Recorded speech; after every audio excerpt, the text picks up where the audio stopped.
Good evening, everyone. We're going to get started in just a moment.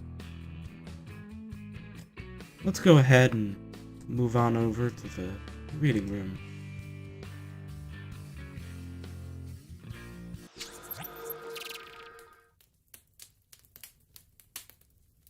Good evening, and welcome to another episode of Bedtime Stories. We're going to get started in just a moment. Let me see if I can get into a better position here. Get comfortable in my chair. There we go. Now I can see my book. Alright. Yes. We're gonna get started. Tonight we'll be reading 3 stories. The first is quite short, about a page, and it's called The Rabbit's Bride. After that we will be reading The Dog and the Sparrow, which is just a couple of pages long. And then for tonight's main event, we will be reading Rapunzel, which isn't honestly that much longer than the first 2 together.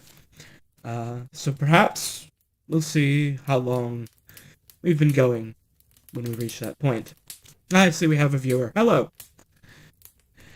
Alright. We're going to get started, and we're going to start with, as I said, The Rabbit's Bride. The Rabbit's Bride. There was once a woman who lived with her daughter in a beautiful cabbage garden. And there came a rabbit, and ate up all the cabbages. At last the woman said to her daughter, "Go into the garden and drive out the rabbit." "Shoo, shoo," said the maiden. "Don't eat all of our cabbages, little rabbit." "Come, maiden," said the rabbit. "Sit on my tail and go with me to my rabbit hutch." But the maiden would not. Another day, back came the rabbit, and ate away at the cabbages until the woman said to her daughter, "Go into the garden and drive away the rabbit." "Shoo, shoo," said the maiden. "Don't eat all of our cabbages, little rabbit." Come, maiden," said the rabbit. "Sit on my tail and go with me to my rabbit hutch." But the maiden would not. Again, a third time, back came the rabbit, and ate away at the cabbages until the woman said to her daughter, "Go into the garden and drive away the rabbit." "Shoo, shoo," said the maiden. "Don't eat all of our cabbages, little rabbit." "Come, maiden," said the rabbit. "Sit on my tail and go with me to my rabbit hutch." This time, the girl seated herself on the rabbit's tail, and the rabbit took her to his hutch. "Now," said he, "set to work and cook some bran and cabbage. I am going to bid the wedding guests." And soon they were all collected. Would you like to know who they were? Well, I can only tell you what was told to me. All the hares came, and the crow, who was to be the pastor to marry them, and the fox for the clerk, and the altar was under the rainbow, but the maiden was sad because she was so lonely. Get up," said the rabbit. "The wedding folk are all merry." But the bride wept, and said nothing, and the rabbit went away, but very soon came back again. Get up, said he. "The wedding folk are waiting." But the bride said nothing, and the rabbit went away. Then she made a figure of straw, and dressed it in her own clothes, and gave it a red mouth, and set it to watch the kettle of bran, and then she went home to her mother. Back again came the rabbit, saying, Get up! And he went up and hit the straw figure on the head, so that it tumbled down. And the rabbit thought he had killed his bride, and he went away, and was very sad. It's an amusing little story. But that is the end of the story of the Rabbit's Bride. I did say that one was short. This next one is a little bit longer, but only by a smidge. And it is titled The Dog and the Sparrow. The Dog and the Sparrow. There was once a sheepdog whose master behaved ill to him, and did not give him enough to eat. And when for hunger he could bear it no longer, he left his service very sadly. In the street he was met by a sparrow, who said, "Dog, my brother, why are you so sad?" And the dog answered, "I am hungry and have nothing to eat." Then said the sparrow, "Dear brother, come with me into the town, I will give you plenty." Then they went together into the town, and soon they came to a butcher's stall, and the sparrow said to the dog, "Stay here while I reach you down a piece of meat." And he perched on the stall, looked round to see that no one noticed him, and pecked and pulled and dragged so long at a piece that lay near the edge of the board that it at last slid to the ground. The dog picked it up, and ran with it into a corner, and ate it up. And then said the sparrow, "Now come with me to another stall, and I will get you another piece, so that your hunger may be satisfied." When the dog had devoured a second piece, the sparrow asked, "Dog, my brother, are you satisfied now?" "Yes, as to meat I am," answered he, "but I have had no bread."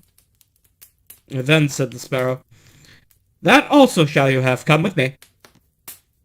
And he led to a baker's stall, and pecked at a few little rolls until they fell to the ground. And as the dog still wanted more, they went to another stall further on, and got more bread. When that was done, the sparrow said, "Dog, my brother, are you satisfied yet?" "Yes," answered he, "and now we will walk a little outside the town." And they went together along the high road. It was warm weather, and when they had gone a little way, the dog said, "I am tired and would like to go to sleep." "Well, do so," said the sparrow. "In the meanwhile, I will sit near on a bough." The dog laid himself in the road and fell fast asleep. And as he lay there, a wagoner came up with a wagon and 3 horses, laden with 2 casks of wine. The sparrow, seeing that he was not going to turn aside, but kept on the beaten track, just where the dog lay, cried out, "Wagoner, take care, or you shall suffer for it." But the wagoner muttered, "What harm can you do to me?" cracked his whip, and drove his wagon over the dog, and he was crushed to death by the wheels. Then the sparrow cried, "You killed the dog, my brother, and it shall cost you horses and cart." "Oh, horses and cart," said the wagoner, "what harm can you do to me? I should like to know," and drove on. And the sparrow crept under the covering of the wagon, and pecked at the bunghole of one of the casks until the cork came out, and all the wine ran out without the wagoner noticing. After a while, looking round, he saw that something dripped from the wagon, and on examining the casks, he found that one of them was empty, and he cried out, "I am a ruined man!" "Not ruined enough yet," said the sparrow, and flying to one of the horses, he pecked on its head and pecked at its eyes. When the wagoner saw that, he took out his axe and hit the sparrow, who at that moment flew aloft, and the wagoner, missing him, struck the horse on the head so that he fell down dead. "Oh, I am a ruined man!" cried he. "Not ruined enough yet," said the sparrow. And as the wagoner drove on with the 2 horses that were left, the sparrow crept again under the wagon covering, and pecked the cork out of the second cask, so that all the wine leaked out. When the wagoner became aware of it, he cried out again, "Oh, I am a ruined man!" But the sparrow answered, "Not ruined enough yet," and perched on the second horse's head, and began pecking at his eyes. Back ran the wagoner and raised his axe to strike, but the sparrow, flying aloft, and the stroke fell on the horse, so that he was killed. "Oh, I am a ruined man," cried the wagoner. "Not ruined enough yet," said the sparrow, and perching on the third horse began pecking at its eyes. The wagoner struck out with his anger at the sparrow without taking aim. Missing him, he laid his third horse dead. Oh, I am a ruined man, he cried. Not ruined enough yet, answered the sparrow, flying off. I will see to that at home. So the wagoner had to leave his wagon standing, and went home full of rage. Oh, said he to his wife, what ill luck I have had. The wine is spilt, the horses all three dead. Oh, husband, answered she, such a terrible bird has come to this house, and has brought with him all the birds of the air, and there they are in the midst of our wheat, devouring it. And he looked, and there were thousands upon thousands of birds sitting on the ground, having eaten up all the wheat. And the sparrow in the midst, and the wagoner cried, Oh, I am a ruined man. Not ruined enough yet, answered the sparrow. Wagoner, it shall cost you your life. And he flew away. Now, the wagoner, having lost everything he possessed, went indoors and sat down, angry and miserable, behind the stove. The sparrow was perched outside on the windowsill, and cried, Wagoner, it shall cost you your life. Then the wagoner seized his axe and threw it at the sparrow, but it broke the window sash in two, and did not touch the sparrow, who now hopped inside, perched on the stove, and cried, Wagoner, it shall cost you your life. And he, mad, blind with rage, beaten the stove, and as the sparrow flew from one spot to another, hacked everything in pieces, furniture, looking-glasses, benches, table, and the very walls of his house, and yet he did not touch the sparrow. At last he caught and held him in his hand. Now, said his wife, shall I kill him? Shall I not kill him? No, cried he, that were too easy a death. I will swallow him. And as the bird was fluttering in the man's mouth, it stretched out its head, saying, Wagoner, it shall cost you your life. Then the wagoner reached the axe to his wife, saying, Wife, strike me this bird dead. The wife struck, but missed her aim, and the blow fell on the wagoner's head, and he dropped down dead. But the sparrow flew over the hills and away. And thus is the end of the story of the dog and the sparrow.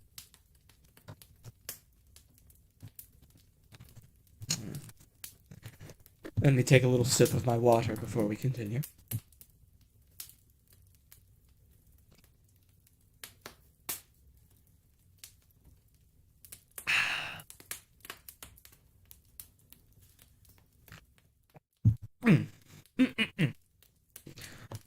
Alright. Now, with those two very short stories done, we now come to the main story of tonight. Rapunzel. Now, this story is one that you have certainly heard some versions of in your time. Let us see how the versions you're familiar with, compare to this older telling. Rapunzel. There once lived a man and his wife who had long wished for a child, but in vain. Now, there was at the back of their house a little window which overlooked a beautiful garden, full of the finest vegetables and flowers, but there was a high wall around it, and no one ventured into it, for it belonged to a witch of great might, and of whom all the world was afraid. One day, when the wife was standing at the window, and looking into the garden, she saw a bed filled with the finest rampion, and it looked so fresh and green that she began to wish for some, and at length she longed for it greatly. This went on for days, and as she knew she could not get at it, she pined away and grew pale and miserable. Then the man was uneasy, and asked, What is the matter, dear wife? Oh, answered she, I shall die unless I can have some of that rampion. to eat that grows in the garden at the back of our house. And then the man, who loved her very much, thought to himself, rather than lose my wife, I will get it, cost what it will. So in the twilight, he climbed over the wall into the witch's garden, plucked hastily at the handfuls of it, and brought it to his wife. She made a salad of it at once, and ate of it to her heart's content. But she liked it so much, and it tasted so good, that the next day she longed for thrice as much as she had done before. If she was to have any rest, the man must climb over the wall once more. So he went in the twilight again, and as he was climbing back, he saw, all at once, that the witch, standing before him, and was terribly frightened. And she cried with angry eyes, "How dare you climb over into my garden like a thief and steal my rampion? It shall be the worse for you. Oh, be merciful rather than just. I have only done it through necessity, for my wife. She saw it out of the window and became possessed with so great a longing that she would have died if she could not have had something to eat." Then the witch said,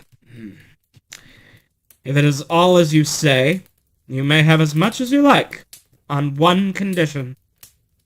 The child that will come into this world must be given to me. It shall go well with the child, and I will care for it like a mother." In his distress of mind, the man promised everything, and when the time came, when the child was born, the witch appeared, and giving the child the name of Rapunzel, she took it away with her. Rapunzel was the most beautiful child in the world. When she was 12 years old, the witch shut her up in a tower in the midst of a wood, and it had neither steps nor door, only a small window above. When the witch wished to be let in, she would stand below and cry, "Rapunzel, Rapunzel, let down your hair." Rapunzel had beautiful long hair which shone like gold. When she heard the voice of the witch, she would undo the fastening of the upper window, unbind the plaits of her hair, and let it down 20 ells below, and the witch would climb up by it.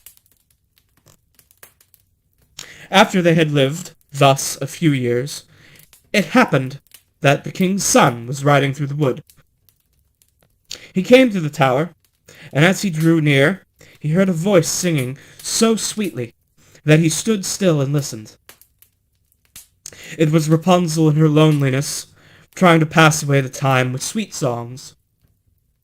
The king's son wished to go into her, and sought to find a door in the tower, but there was none. So he rode home, but the song had entered into his heart, and every day he went into the wood, and he listened to it. Once, as he was standing there under a tree, he saw the witch come up, and listened while she called out, "Oh, Rapunzel, Rapunzel, let down your hair." Then he saw how Rapunzel let down her long tresses, and how the witch climbed up by them and went into her, and he said to himself, "Since that is the ladder, I will climb it and seek my fortune." And the next day, as soon as it began to grow dusk, he went to the tower and cried, "Oh, Rapunzel, Rapunzel, let down your hair." And she let down her hair, and the king's son climbed up by it. Rapunzel was greatly terrified when she saw that a man had come into her, for she had never seen one before. But the king's son began speaking so kindly to her, and told her how her singing had entered into his heart, so that he could have no peace until he had seen her himself. Then Rapunzel forgot her terror, and when he asked her to take him for her husband, and she saw that he was young and beautiful, she thought to himself, "I certainly like him much better than the old Mother Gothel." And she put her hand into his, saying, I would willingly go with you, but I do not know how I shall get out. When you come, bring each time a silken rope, and I will make a ladder. And when it is quite ready, I will get down by it out of the tower, and you shall take me away on your horse." They agreed that he should come to her every evening, as the old woman came in the daytime. So that the witch knew nothing of all this until once Rapunzel said to her unwittingly, "Mother Gothel, how is it that you climb up here so slowly, and the king's son is with me in a moment?" "Oh, wicked child," cried the witch, "what is this I hear? I thought I had hidden you from all the world, and you have betrayed me?" In her anger, she seized Rapunzel by her beautiful hair, and struck her several times with her left hand. Then, grasping a pair of shears in her right, snip, snap, the beautiful locks lay on the ground. And as she was so hard-hearted that she took Rapunzel and put her in a waste and desert place, where she had lived in great woe and misery. The same day in which she took Rapunzel away, she went back to the tower in the evening, and made fast the several locks of hair to her window hats. And as the king's son came and cried, "Rapunzel, Rapunzel, let down your hair," then she let the hair down, and the king's son climbed up. But instead of his dearest Rapunzel, he found the witch looking at him with wicked, glittering eyes. "Aha!" cried she, mocking him. "You come for your darling, but the sweet bird sits no longer in the nest, and sings no more. The cat has got her, and I will scratch out your eyes as well. Rapunzel is lost to you. You will see her no more." The king's son was beside himself with grief, and in his agony he sprang from the tower. He escaped with life, but the thorns on which he fell put out his eyes. Then he wandered blind through the woods, eating nothing but roots and berries, and doing nothing but lament and weep for the loss of his dearest life. So he wandered, several years in misery, till at last he came to the desert place, where Rapunzel lived with her twin children that she had borne, a boy and a girl. At first he heard a voice that he thought he knew, and when he reached the place from which it seemed to come, Rapunzel knew him, and fell on his neck and wept. And when her tears touched his eyes, they became clear again, and he could see with them as well as ever. Then he took her to his kingdom, where she was received with great joy, and there they lived long and happily. And that is the end of the story of Rapunzel.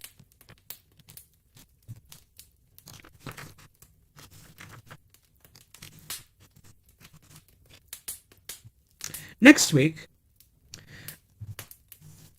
continuing with our stories, it looks like we'll be reading Snow White and Red Rose.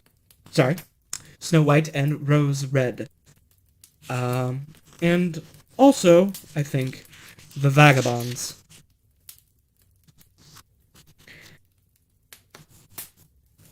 Thank you all for listening. I hope you've enjoyed the stories. Before I end stream, I will also give a reminder, if you have not followed us on Twitch, this is on Twitch, if you have not followed us on Twitter, this weekend, on Sunday, at 9 p.m. Eastern Standard Time, we will be doing Session 0 for a special Dungeons & Dragons stream. So this Sunday, 9 p.m. EST, we'll be making characters for a high seas adventure in Dungeons & Dragons, which I will be GMing. And featured in that will be Vivian VTuber, my fairy friend, Pan Naps, my